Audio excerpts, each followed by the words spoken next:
Let me start with something that might surprise you. Every now and then you see a political moment so revealing that it stops being news and becomes a kind of stress test for the entire system. And over the last few days, two things happened almost at the exact same time. A major media outlet tried floating a vague, unprovable rumor about removing an FBI director only for it to publicly collapse within hours. And J.D. Vance, of all people, delivered one of the bluntest warnings we've heard yet about what's actually happening inside the country: fraud, corruption, domestic failures, and misplaced political priorities. If you connect those two threads, you get a picture that's much bigger, one that shows exactly why trust in media is collapsing, why voters are frustrated, and why political insiders panicked the moment Trump exposed how flimsy the latest anonymous source's narrative really was. Today, I want to walk you through that picture clearly, calmly, and directly, because once you see how these events link together, the last week in American politics will make a whole lot more sense. So here's what happened. A cable news network ran a breaking story claiming that President Trump was considering removing Cash Patel as FBI director in the coming months. The report cited three unnamed sources with knowledge of the situation. On the surface, that sounds official, doesn't it? Three people, inside knowledge, breaking news banner across the screen. But if you paid close attention to the actual words they used, you'd notice something interesting. They didn't say Trump had made a decision. They didn't say Cash Patel was being fired. They said Trump was considering it. They said he may remove him. They said the White House was contending with unflattering headlines. Do you see the difference? That kind of language is designed to create a headline without taking responsibility for the claim. It's speculative, it's conditional.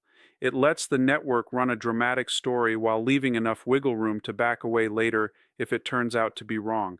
And here's the thing: this isn't a new strategy. It's been used for years.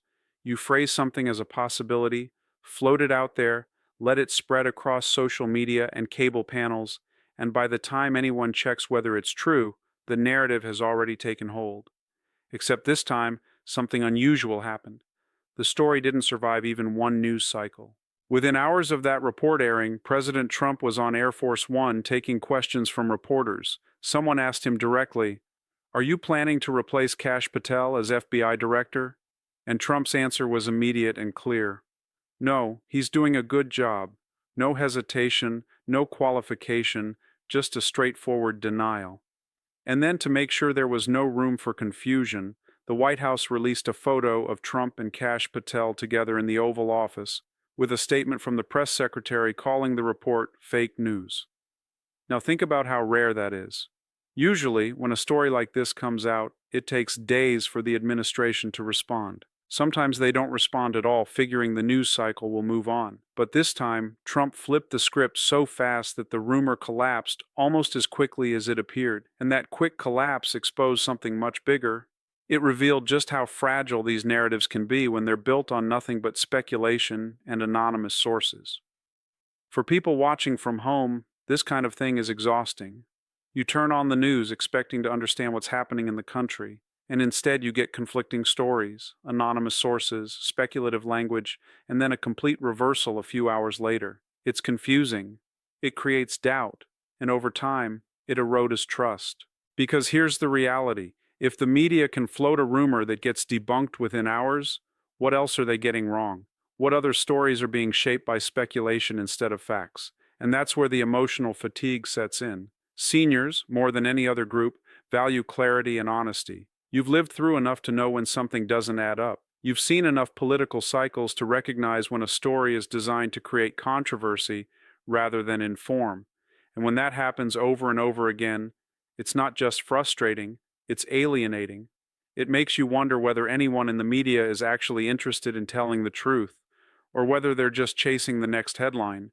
But while the media played games with rumors about Cash Patel, everyday Americans were facing real domestic problems.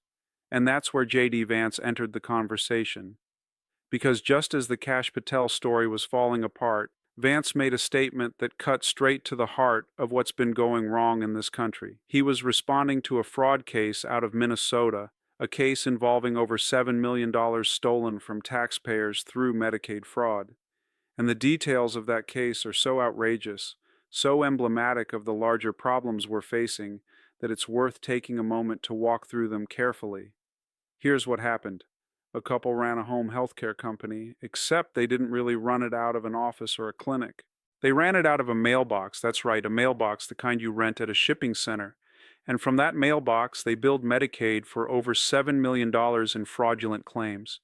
They claimed they were providing personal care assistance to patients who either didn't exist or weren't receiving the services they were being billed for. And then once the money came in, they spent it on luxury goods, designer purses, expensive cars, the kind of lifestyle you'd expect from someone running a legitimate business, except this wasn't legitimate, it was theft. Now, you'd think that once the authorities caught on, once they brought the case to trial, justice would be served, right? And in fact, the jury did their job. After just 4 hours of deliberation, they unanimously convicted the couple. The evidence was overwhelming, the fraud was clear. Um, but then something happened that shocked even the jurors. The judge, Judge Sarah West, overturned the verdict. She decided on her own that the state's case relied too heavily on circumstantial evidence and that there could have been other reasonable explanations for what happened. In other words, she looked at a case where a couple ran a fake company out of a mailbox, stole over $7 million and spent it on luxury goods, and concluded that maybe it was all just a misunderstanding. Think about that for a second. A jury of ordinary citizens looked at the evidence and said, "This is fraud." They deliberated for 4 hours and came back with a unanimous guilty verdict. And then a single judge said, "No, I disagree," and let the fraudsters walk free. One of the jurors later said they were shocked.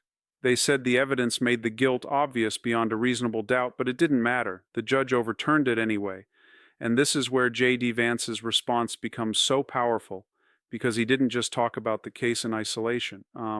He connected it to a much larger pattern of failure. Failure to hold people accountable. Failure to protect taxpayers. Failure to prioritize the problems that everyday Americans are facing. He pointed out that this wasn't just about one fraudulent healthcare company. It was about a system that allows this kind of abuse to happen over and over again in city after city, state after state. And he asked a simple but devastating question. Why is this happening in the same country where political leaders are obsessed with foreign conflicts and beltway drama, but can't seem to fix the problems right in front of them? That question hit hard because if you're a senior living on a fixed income, watching your savings lose value to inflation, seeing housing prices double or triple, struggling to afford health care, even with Medicare, and then you hear that over $7 million of taxpayer money was stolen, and the people who did it walked free. Well, that's not just frustrating, it's infuriating. It feels like the system isn't working for you. It feels like the people in charge don't care. And Vance didn't stop there. He laid out a list of domestic problems that have been building for years, problems that affect real people in real ways, and he contrasted that with the priorities of the political class. He talked about housing prices that have made homeownership a distant dream for young people and a financial strain for older Americans trying to downsize or help their kids. He talked about the Affordable Care Act insurance system, which was supposed to make health care more accessible, but is now buckling under its own weight, leaving people with fewer options and higher costs. He talked about the national debt, which has climbed to $38 trillion, a number so large it's almost impossible to comprehend, but one that will eventually have to be paid for by someone.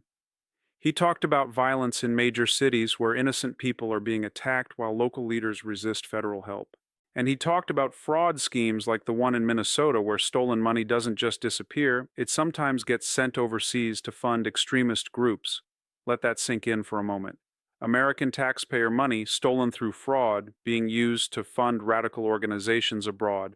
It sounds like something out of a thriller novel, but it's real. And it's happening because the systems designed to prevent this kind of abuse aren't working. And here's where the contrast becomes even sharper.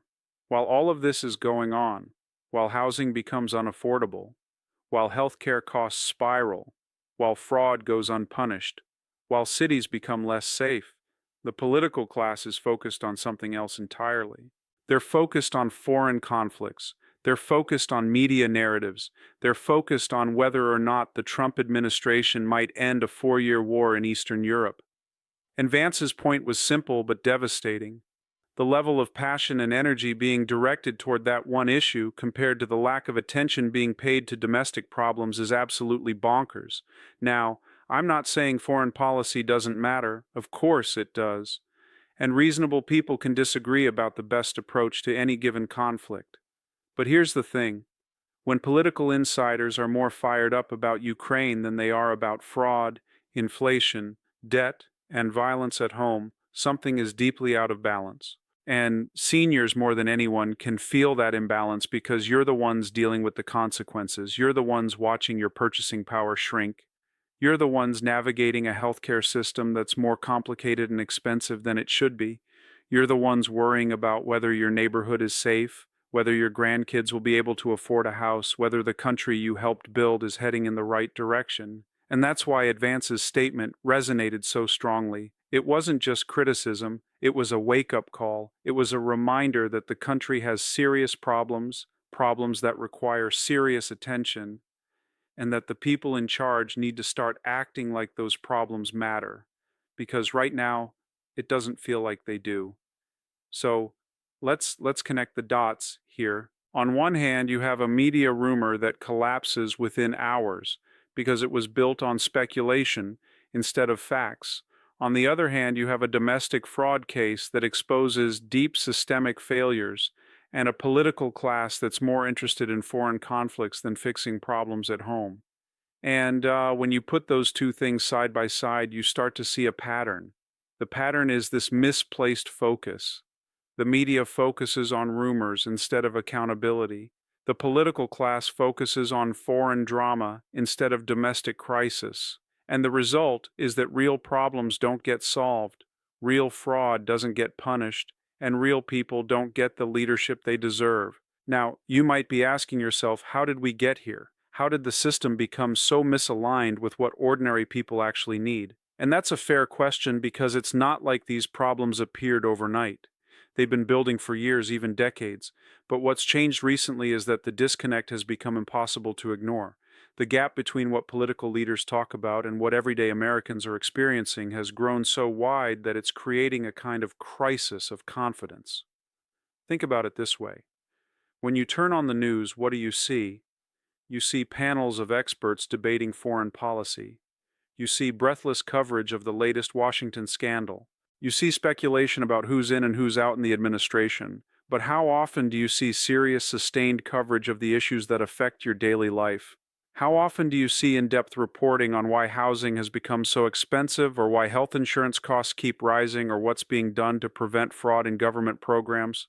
Not nearly as often, and when those stories do get covered, they're usually treated as one-off events rather than symptoms of deeper systemic problems. And that's where the frustration comes from, because seniors have lived long enough to remember when the news was different, when journalism meant investigating problems and holding powerful people accountable, not just chasing the next viral story. You remember when a jury verdict meant something? When judges didn't casually overturn the decisions of ordinary citizens just because they personally disagreed with the outcome.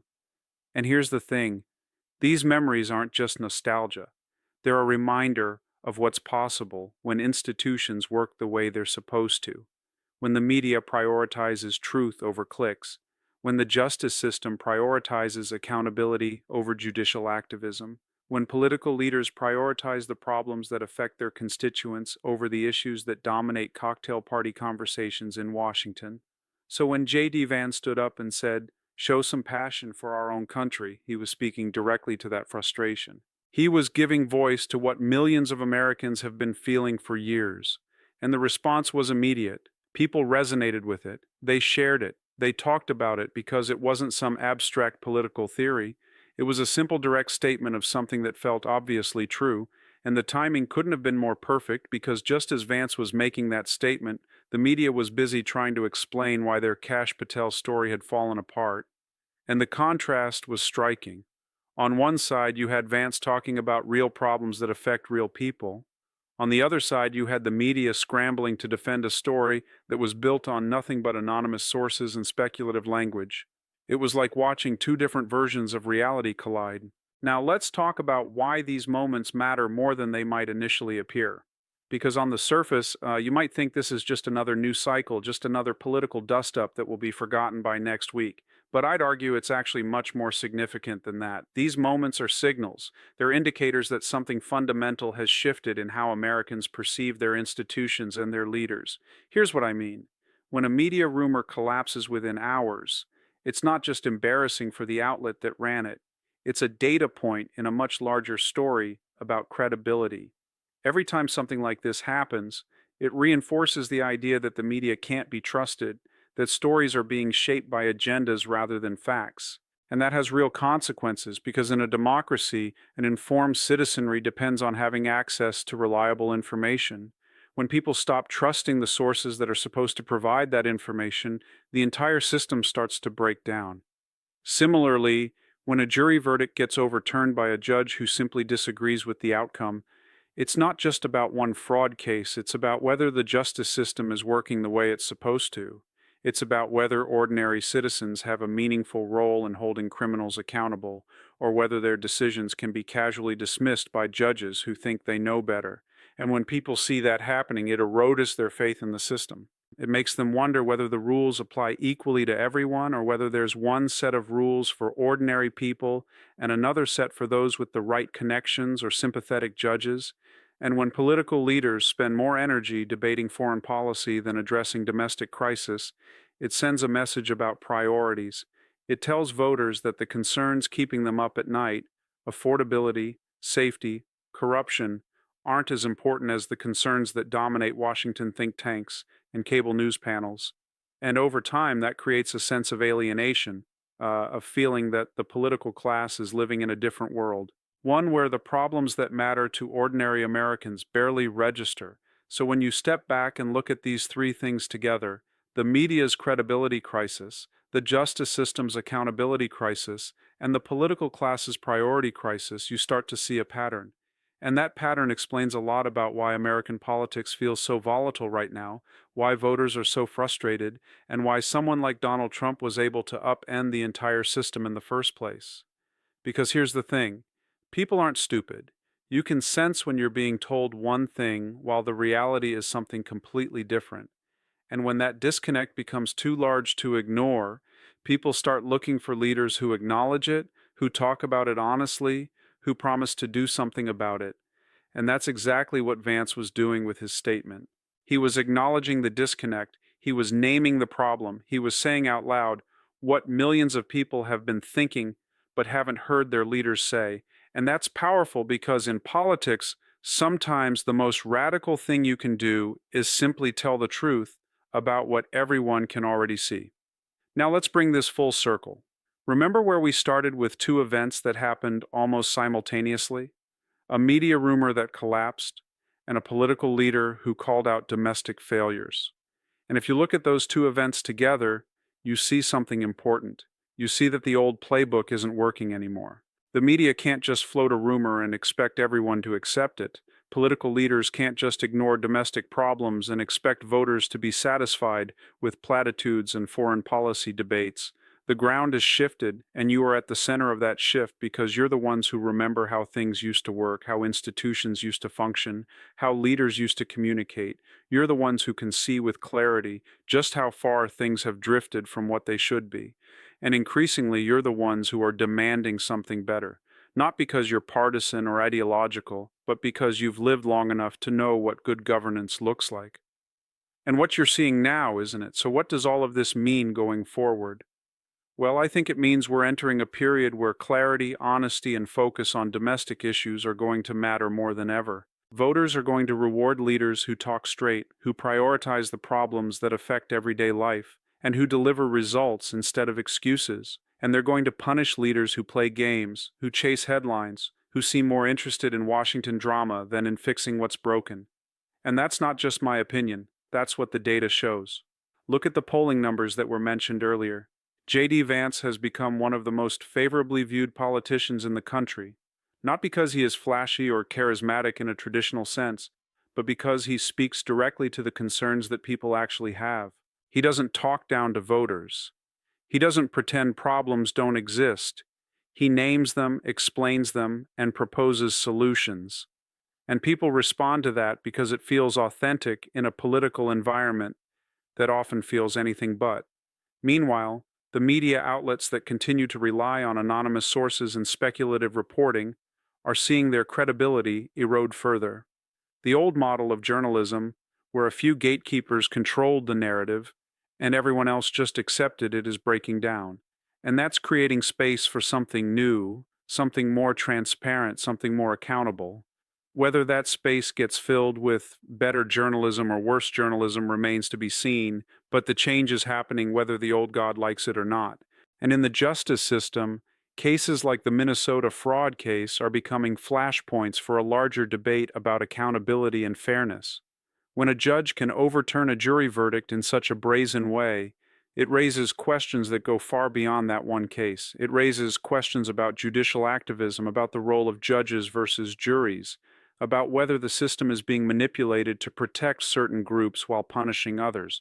And those questions aren't going away. In fact, they're likely to become more prominent as more cases like this come to light. But here's the good news. When problems become this obvious, they also become harder to ignore. When the disconnect becomes this large, it creates pressure for change, and that change can come in many forms. It can come through elections as voters choose leaders who prioritize domestic issues. It can come through media competition as new outlets challenge the credibility of old ones. It can come through legal reform as legislators respond to judicial overreach. Or it can come through a combination of all three. The point is, we're not stuck with the status quo. The system is dynamic and it responds to pressure. And right now, there's more pressure for change than there has been in a long time. Because people are tired. They're tired of being lied to. They're tired of seeing criminals walk free. They're tired of watching their leaders obsess over issues that don't affect their lives while ignoring the ones that do. And that exhaustion, that frustration, is starting to translate into action. You can see it in the polling. You can see it in the way stories spread on social media. You can see it in the crowds that show up for politicians who speak plainly about these issues. The energy is there. The question is whether it gets channeled into constructive change or whether it dissipates into cynicism and disengagement. And that's where each of us has a role to play, because change doesn't just happen on its own. It requires participation. It requires staying informed, asking questions, holding leaders accountable, and refusing to accept narratives that don't match reality.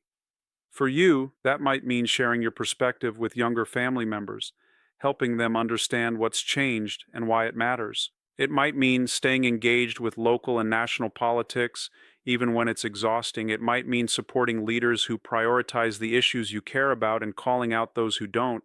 Because here's the reality: you bring experience, you bring perspective, you bring an understanding of what works and what doesn't based on decades of lived experience.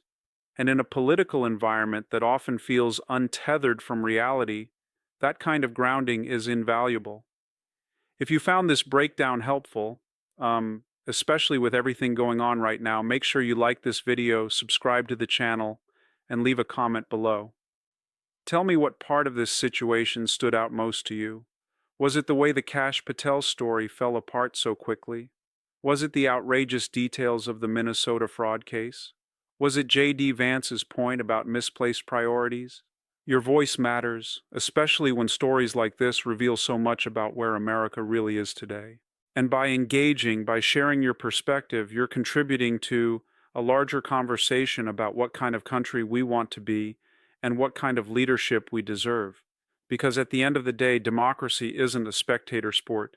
It requires all of us to stay informed, stay engaged, and demand better from the people who are supposed to represent.